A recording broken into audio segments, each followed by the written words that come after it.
नाज़रीन अस्सलामु अलैकुम वरहमतुल्लाहि वबरकातुहू। दुनिया में बल्कि दुनिया इस्लाम में अगर आप कह लें, जो इस वक्त हालात गुजर रहे हैं वो शामत अमाल का नतीजा हो सकते हैं या अज़ाब इलाही हो सकता है। इस पर हम आज गौर करेंगे।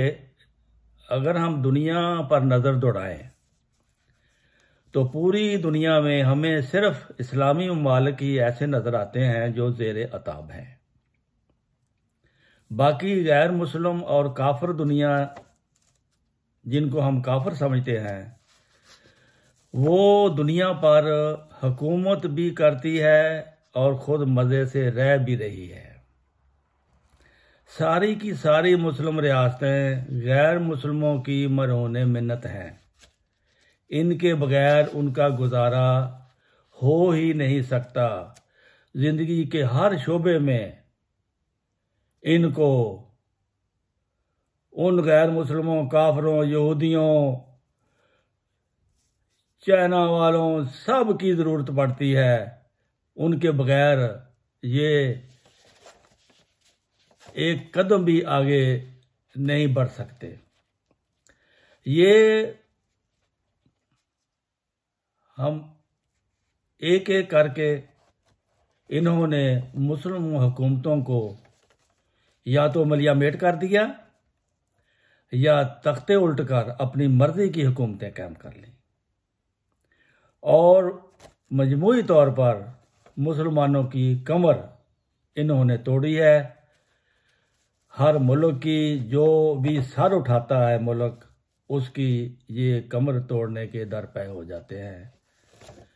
और इसमें बड़े गौर करने और सोचने का मकाम है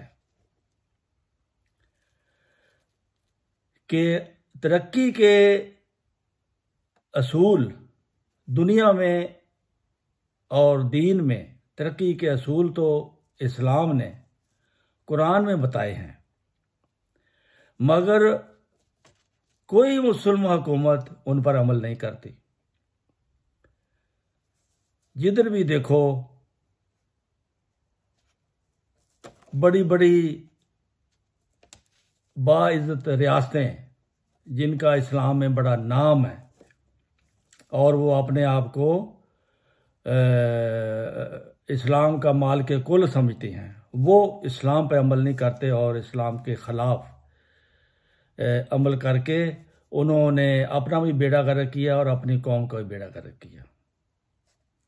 लेकिन वही असूल गैर मुस्लिम हुकूमतों ने उठाए और उन पर अमल किया और वो उन्होंने खुद भी अपने आप को तरक्की दी और दूसरे ममालिक मुसलमानों पर हुकूमत भी कर रहे हैं। अब वो इन पर हुकूमत करते हैं और मुसलमान ममालिक उनके मोहताज हैं। ये तो है शामत अमाल।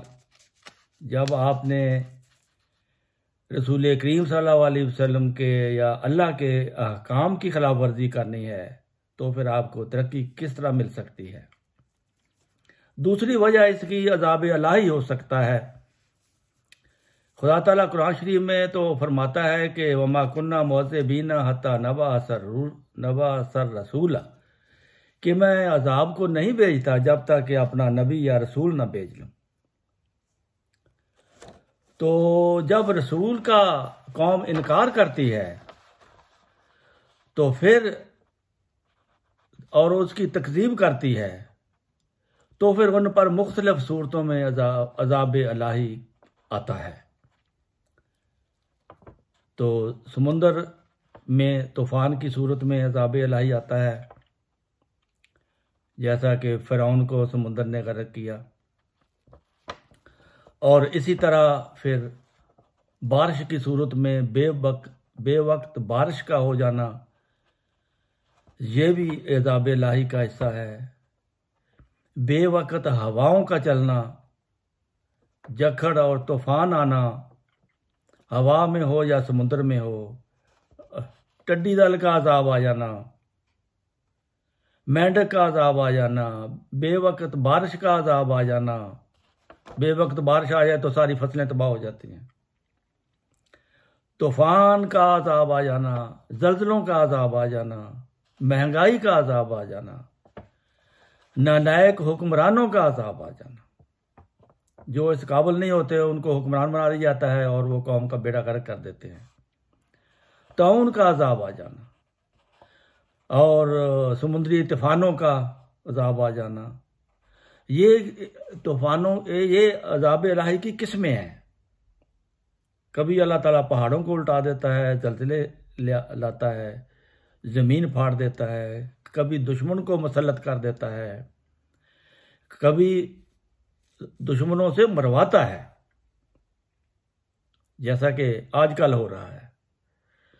तो ये सब अज़ाब इलाही अगर इसको समझो तो कुरान की रूह से फिर ये है कि जब तक नबी नहीं आएगा तो अज़ाब नहीं आएगा। अगर ये इनकार की वजह से अज़ाब है तो फिर ये इमाम मेहदी का अज़ाब हो सकता है। इमाम मेहदी के इनकार की वजह से अल्लाह ताला इस कौम से नाराज़ है। सच्चा इमाम मेहदी अगर है, उसका है, उसने भेजा है, तो सब मुसलमान मुल्कों ने उसका इनकार किया है। और इस इनकार की सूरत में फिर ये अजाब भी हो सकता है। ये गौर करने का मकाम है। अल्लाह ताला मुसलमानों पर रहम करे और गौर करने की इनको तौफीक अता फरमाए।